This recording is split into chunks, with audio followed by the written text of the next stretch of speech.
हमारा किसान का बेटा, हमारा मजदूर का बेटा, हमारा ये आंगनबाड़ी सेविका का, सहिया का बेटा बेटी लोग आज हमारे राज्य का बीडीओ सीओ बन रहा है। कितनी गौरव की बात है।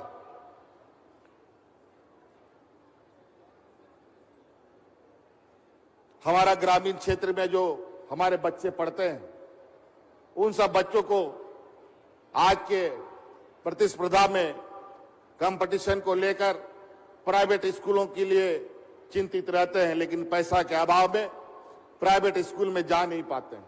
आप चिंता ना करें, हम लोग भी अब सरकारी स्कूल ऐसे बनाने जा रहे हैं जो प्राइवेट स्कूल से भी बेहतर हम लोग बनाने की तैयारी में। और हर जगह काम चल रहा है। अगला सेशन से उसको प्रारंभ करने का हमारा निर्णय है और उस स्कूल में जो शिक्षक पढ़ाएगा उन सभी शिक्षकों का हम लोग ट्रेनिंग आईआईएम में करवा रहे हैं और फ्री में पढ़ेंगे हमारे बच्चे। पूरा इंग्लिश मीडियम और जो सीबीएसई और आईसीएसई और जो बड़े बड़े प्राइवेट स्कूल में पढ़ाई जाती है उस तरीके के कोर्सेस उसमें पढ़ाए जाएंगे। हमारा खूंटी, गुमला, सिमडेगा इस तरफ के क्षेत्र में बच्चियां बहुत होनहार हैं। हमारी बच्चियां बड़े तेजी से वर्तमान सरकार बनने के बाद देश विदेश में खेल के माध्यम से भी अपना परचम लहरा रही हैं। आज हमारे इधर खूंटी, गुमला, सिमडेगा में बच्चियां क्रिकेट बहुत दिलो जान से खेलती हैं। यहां पर कल कई प्रतियोगिता तो हम लोगों ने सिमडेगा में संपन्न किया ही, साथ साथ में आपको मालूम होगा हमारे वीर शहीद पोटो हो के नाम पर पंचायत में खेल का मैदान भी तैयार हो रहा है और आपके खूंटी जिले में 2 स्टोटर्फ का स्टेडियम बन के तैयार हुआ है, एक और बनने की तैयारी में है। कई ऐसी चीजें हैं। आपका यहां पर्यटन को लेकर के भी हमारा खूंटी जिला काफी प्रचलित है। आपको खबरों के माध्यम से, व्हाट्सएप के माध्यम से आपने देखा होगा, कभी हम लोग लतरातू डैम में भी पहुंचे हैं, कभी आपका पेरुआ घाट भी मैं जाके होके आया हूं। इतना खूबसूरत जगह, मानो स्वर्ग ही यही धरती पर आके गिरा है।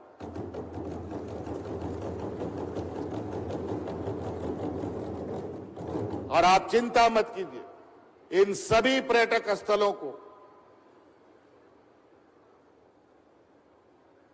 एक विश्व स्तरीय पहचान बनाने का भी हम लोगों ने संकल्प लिया है और इसका कोई भी ब्रांड एम्बेसडर नहीं होगा। इसका ब्रांड एम्बेसडर बनेगा तो मैं खुद इसकी अगुवाई करूंगा।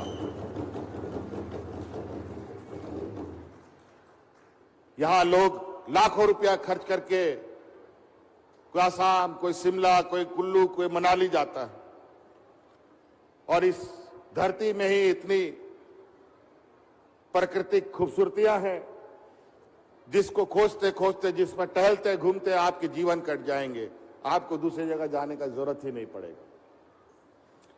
तो इसलिए क्योंकि आज हमारा और भी कार्यक्रम है सरकार में, आज हमारा कैबिनेट का भी दिन है, आज थोड़ी व्यस्तता अधिक है, समय बहुत कम होने की वजह से बहुत बातों को नहीं रख पा रहा हूं, लेकिन फिर भी सरकार आपकी योजना, आपकी सरकार आपके द्वार योजना के माध्यम से जो शिविरें लग रही है उन शिविरों में आप लोग जाएं और जो हमारे गरीब ग्रामीण हैं जिनको नहीं पता है शिविरों में कैसे कागजी कार्रवाई करनी होती है, हम अपने गठबंधन साथियों के,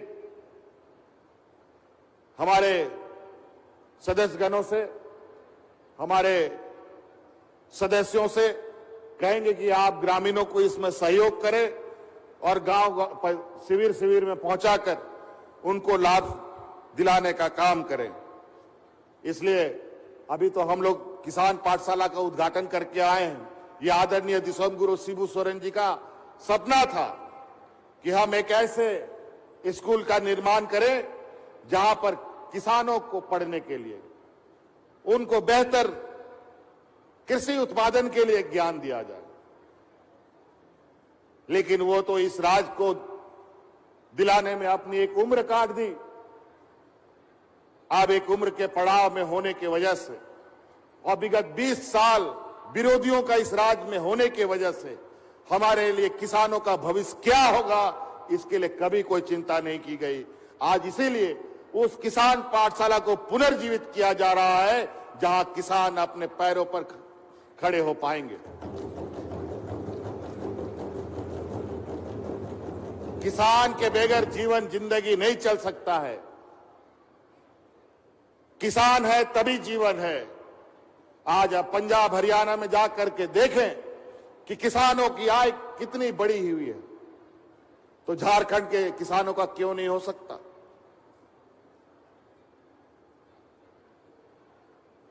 आज उसी उद्देश्य के साथ आज किसान पाठशाला को तो शिलान्यास उद्घाटन हम लोगों ने किया है। आज उस किसान पाठशाला के लिए विशेष रूप से मैं अलग से कार्यक्रम बना करके आपके उस पाठशाला में शामिल होऊंगा और विस्तृत रूप से इसका जो बृहद पैमाना है ये लोगों के सामने प्रदर्शित किया जाएगा, ताकि हमारे जो ग्रामीण क्षेत्र का जो अर्थव्यवस्था है उसमें मजबूती प्रदान की जा सके। और आपको सुनकर बहुत खुशी होगा कि कोरोना का जो हालत रहा वो तो आपके सामने था। सब घर द्वार में ताला लगा के बैठ गए, हाट बाजार गाड़ी मोटर सब बंद था। आज उसके कारण कितना कारखाना बंद हो गया, कितना बेरोजगार हो गए लोग देश में। हमारे मजदूर भाई अलग अलग राज्यों से पलायन कर गए और वापस आने के लिए मजबूर होना पड़ा। अभी भी अर्थव्यवस्था अपने पैरों पर खड़ा नहीं हो पाया। आज भी डॉलर के मुकाबले रुपया का स्थिति बद से बदतर दिन ब दिन हो रहा है। और ऐसे विकट परिस्थिति में भी कोरोना का मार आज के दिन में भी कई राज्य उससे उभर नहीं पा रहे हैं। और आज भारत सरकार की एजेंसी के द्वारा आकलन किया गया है कि गिने चुने राज्य में झारखंड एक ऐसा राज्य है जहां प्रति व्यक्ति में आय में बढ़ोतरी हो रही है।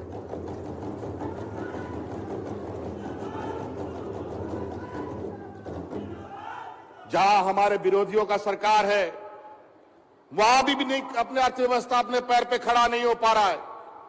लेकिन यहां गरीबों को, मजदूरों को, किसानों को कैसे उनके जेब में उनका अधिकार जाए, इसका लगातार प्रयास जारी है।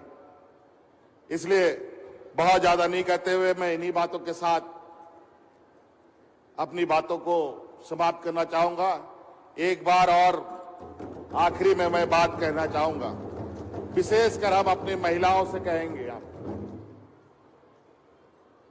आप लोगों से करबद्ध प्रार्थना है कि आप सब लोग ये हाट बाजार में हड़िया बेचना बंद कीजिए।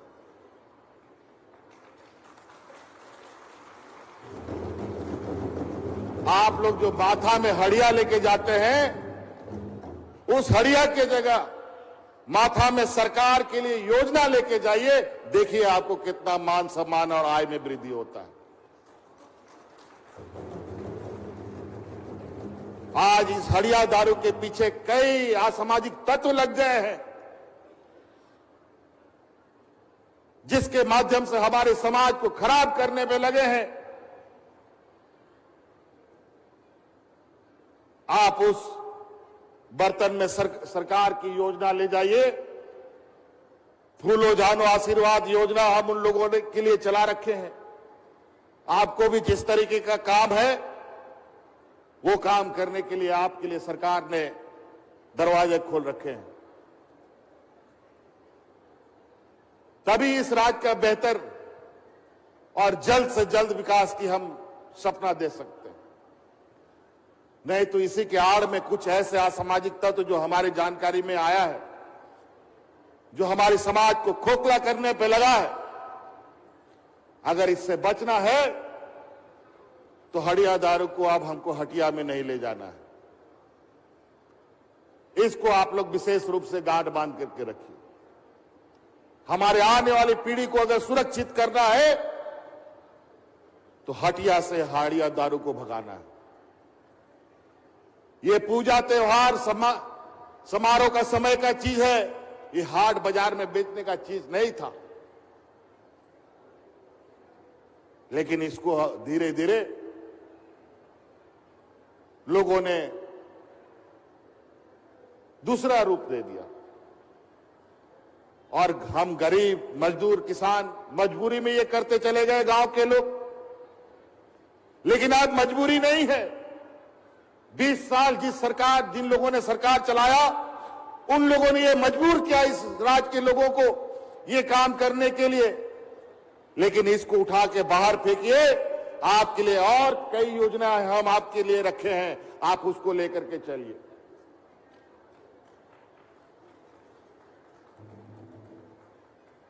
जो काम करना चाहते हैं, जगह जमीन नहीं है तो भी आप काम कर सकते हैं, बशर्ते आप उस योजना का लाभ लेने के लिए सरकार का हाथ दीजिए। आप एक हाथ दीजिएगा, सरकार दोनों हाथ से आपको पकड़ करके चलना सिखाने का काम करेगी।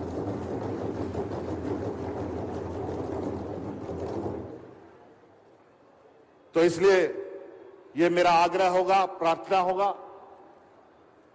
कि आदिवासी समाज इस देश का एक ऐसा समाज है जिसको लेकर बड़े पैमाने पर राजनीति भी होती है, वैज्ञानिक शोध भी किया जाता है, कई तरीके के योजनाओं को भी बनाया जाता है, मंत्रालय बनाया जाता है, लेकिन वास्तविक रूप में आदिवासी कैसे खड़ा हो, इस पर कभी चिंता नहीं होता। आज हर एक योजना अगर आप देखेंगे सरकार ने जो बनाई है, वो विशुद्ध रूप से आप लोगों के लिए बनाया है। आज हमारे इस राज्य में लगभग 40% बच्चे कुपोषित पैदा होते हैं। 50% हमारी महिलाएं, बच्चियां खून की कमी का शिकार रहती हैं। क्यों? आप लोगों ने कभी ये बात सोचा है कि क्यों हमारे महिलाओं में खून की कमी होती है? वो इसलिए होता है क्योंकि हम लोगों ने अपने पूर्वजों की संपत्ति को बर्बाद कर दिया। आज से 25-30 साल 40 साल पीछे जाके देखिए, हमारे गांव में कितना गाय गोरू बकरी मुर्गी हुआ करता था, लेकिन आज कितना बकरी, कितना गाय, कितना बैल, कितना भैंस, कितना बकरी है, गिनने से भी नहीं मिलेगा। गलती से मेहमान घर में आ गया, अगर उसको मीट भात खिलाना है तो बगल से मुर्गी या खस्सी का मीट लाना पड़ेगा, सुअर का मीट लाना पड़ेगा। और यही वजह है, जब दादा परदादा था तो दूध दही मीट मुर्गा अंडा घर घर में होता था, और वो अब सब खत्म हो गया।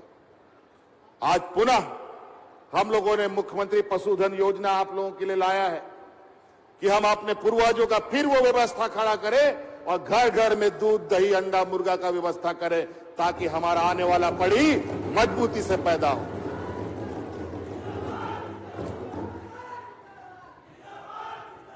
आज ये कुपोषण से निजात पाने के लिए नया नया दवाई और प्रयोग होते रहते हैं। अरे घर पे दूध दही अंडा मीट मछली होगा, परिवार स्वस्थ होगा तो आने वाला पीढ़ी भी स्वस्थ पैदा होगा। कोई दवा का जरूरत नहीं है।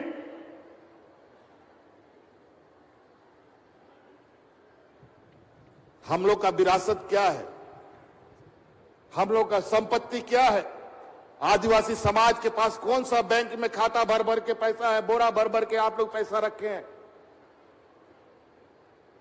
आदिवासी समाज का जो पैसा है, जो संपत्ति है, जो बैंक बैलेंस होता है, यही खेत खलियान गाय गोरू बकरी होता है। इसी से हमारा जीवन चलता है। इसको जोड़िए अपने साथ, इसको जोड़िए अपने साथ। देखिए ये आपको कितना दूर तक और कितने मजबूती से लेके जाएगा। हमारा भगवान बिरसा मुंडा, सिद्धू कान्हू, तिलका मांझी लोग था। ये लोग इतना बड़ा लंबा इतना बड़ा लड़ाई लड़ा, आंदोलन किया। उस समय भूखमरी नहीं थी,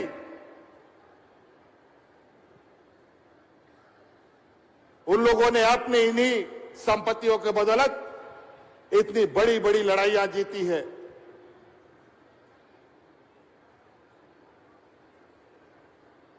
तो इसीलिए हम अपनी परंपरा, अपनी व्यवस्था को अगर छोड़ देंगे तो व्यवस्था से अगर आप बाहर निकल गए तो पेड़ से पत्ता जैसे टूट के गिर जाता है और सूख के खत्म हो जाता है, वैसे हम सब खत्म हो जाएंगे।